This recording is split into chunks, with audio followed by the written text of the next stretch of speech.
కేసీఆర్ గారికి మీరు ఫేవర్గా ఉండాలనుకుంటే మీ ఇష్టం అది.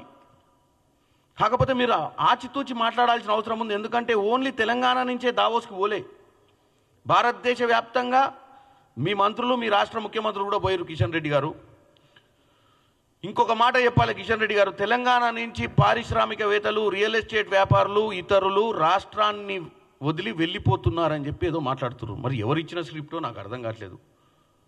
కడుతున్న ప్రాజెక్టులు ఆపేసి పోయిన కంపెనీ ఏదో చెప్పాలి మీరు.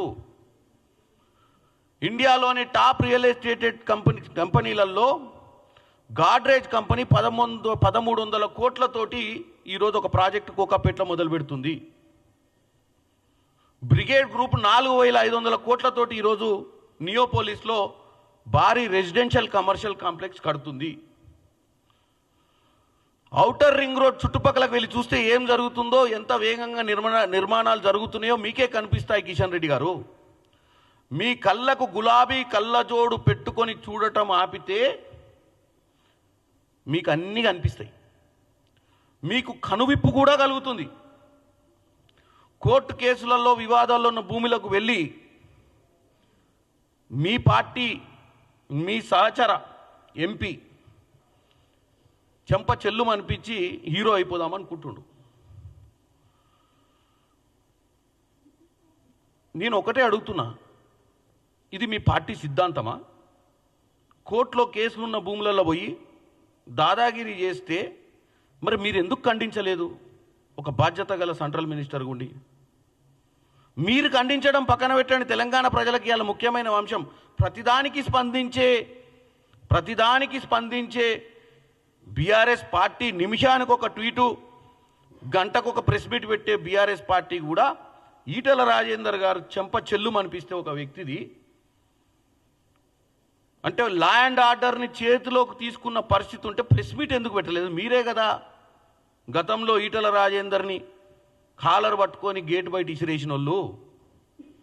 మరి ఇవాళ ఈటల రాజేందర్ చేసిన పనిని మరి మీరు ఆమోదిస్తున్నట్ట? బీఆర్ఎస్ పార్టీ, బీజేపీకి ఉన్నటువంటి బి పార్టీ అండర్స్టాండింగ్ గురించి మాకు అర్థం కాలే. కాంగ్రెస్ పార్టీలో ఏం జరగకముందే లబో దిబో ముత్తుకునే మీరు, అంత పెద్ద సందర్భం, అంత పెద్ద ఇష్యూ జరిగితే మరి ఈటల రాజేందరు, అక్కడ ఉన్నటువంటి కిషన్ రెడ్డి గారు, ఇక్కడ ఉన్నటువంటి బీఆర్ఎస్ నాయకులు అందరూ ఒకటే అనేది తెలంగాణ ప్రజలకు అర్థమవుతుంది. లేదా మీరు కిషన్ రెడ్డి గారు, ఈటల రాజేందర్ గారు కలిసి ఈ భూములన్నీ సెటిల్ చేసుకోవాలని దాదాగిరి మొదలుపెట్టిర్రా? మరి అదనే చెప్పండి. నేను ఒకటే ఫైనల్గా చెప్తున్నా, 1వ తారీఖు నుంచి బడ్జెట్ సమావేశాలు ఢిల్లీలో. ఇక్కడ ఉన్నటువంటి 8 మంది ఎంపీలను కాంగ్రెస్ తరపున, 8 మంది ఎంపీలను బీజేపీ తరపున ఢిల్లీకి పంపించడం జరిగింది. రేపు ఢిల్లీలో ఏం చెప్తారో, ఈ 8 మంది ఎంపీలు ఎంత బడ్జెట్ తెస్తారో మరి వీళ్ళ లెక్క చూద్దాం. మరి మేమంటే దావోస్కి పోయి ఏం తెచ్చినామో మీకు చెప్పినాం. మరి అక్కడ సెంట్రల్ గవర్నమెంట్లో మన రాష్ట్రానికి సంబంధించినటువంటి 8 మంది ఎంపీలు, వాళ్ళ ప్రభుత్వమే ఉంది కదా. మరి ఫిబ్రవరి 1 నాడు బడ్జెట్ పెడుతురు కదా. ఈ బడ్జెట్లో మీ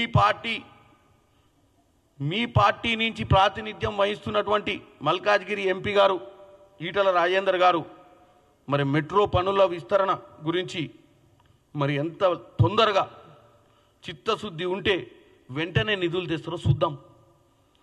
4th సిటీ కడుతున్నాం, మీ అందరికీ తెలుసు. నువ్వు రంగారెడ్డి జిల్లా అయినవే కదా కిషన్ రెడ్డి గారు, మీ ఊరు కూడా 4th సిటీ ఆమడ దూరం ఉంటుంది, నడిచిపోయే అంత దూరం ఉంటుంది. మరి మీ ఊరి పక్కన వచ్చే 4th సిటీ కోసం నువ్వు ఎన్ని కోట్ల రూపాయలు తీసుకొస్తావో అది కూడా చూద్దాము. పాలమూరు రంగారెడ్డి ఎత్తిపోతల ప్రాజెక్టుకు జాతీయ హోదా కల్పియమని చెప్పి మన విభజన హామీలనే ఉన్నాయి. మరి దాని గురించి మీరు ఏం చేస్తారో కూడా రేపు పార్లమెంట్లో తేల్చుకుందాము. నేను ఎందుకు అని చెప్తున్నా అంటే తెలంగాణ ప్రజలకు వాస్తవాలు తెలవాలి. ఈ ప్రెస్ మీట్ పెట్టడానికి ముఖ్య ఉద్దేశము, తెలంగాణ ఉన్న కంపెనీలు హైదరాబాద్లో ఛాయదాయి చేసుకోవాల్సింది దావోస్లో ఎందుకు చేసుకున్నా అన్నప్పుడు నేను వాళ్ళ ఉత్తరప్రదేశ్లో ఉన్నటువంటి ముఖ్యమంత్రులు, అంటే వాళ్ళ ఉత్తరప్రదేశ్లో ఉన్నటువంటి ప్రభుత్వము, మహారాష్ట్రలో ఉన్న ప్రభుత్వం అదే తప్పు ఎందుకు చేసినాయి?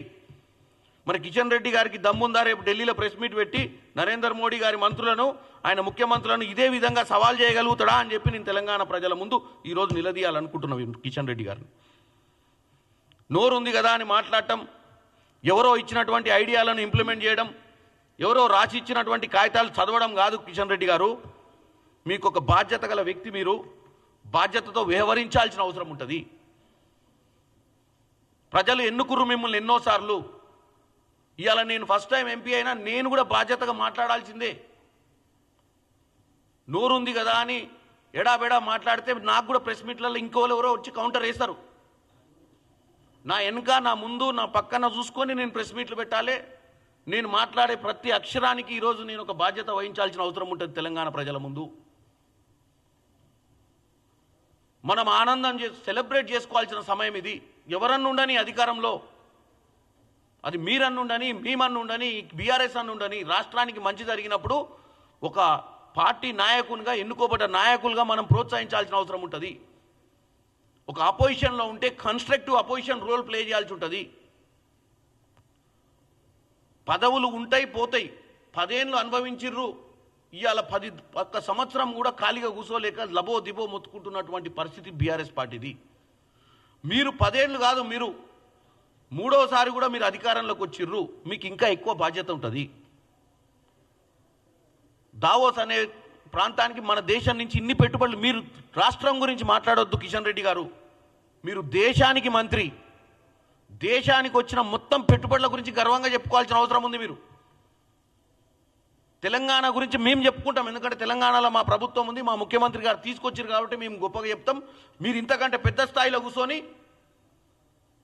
ఢిల్లీలో ప్రెస్ మీట్ పెట్టి ఇటు మహారాష్ట్ర కానీ, ఇటు తెలంగాణ కానీ, ఇటు ఉత్తరప్రదేశ్ కానీ, ఇటు కేరళ కానీ, అన్ని రాష్ట్రాలు ఈరోజు మన ఒక భారతదేశంలో ఉన్నటువంటి మన రాష్ట్రాలన్నీ కూడా ఈరోజు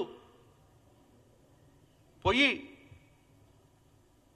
వరల్డ్ ఎకనామిక్ ఫోరంలో మన దేశం గర్వంగా నిలబడే విధంగా వ్యవహారం చేసినాయని చెప్పాల్సింది పోయి మీరు ఇంత దారుణానికి ఒడిగట్టిరని చెప్పి నేను చాలా బాధపడుతున్నా. కాబట్టి మీరు ఇటువంటి తప్పుడు ఇక నుంచి ముందైనా ఒక బాధ్యత గల వ్యక్తిగా ప్రెస్ మీట్లు పెట్టేటప్పుడు చాలా జాగ్రత్తగా వ్యవహరిస్తారని అనుకుంటూ సెలవు తీసుకుంటున్నాను. నమస్కారం.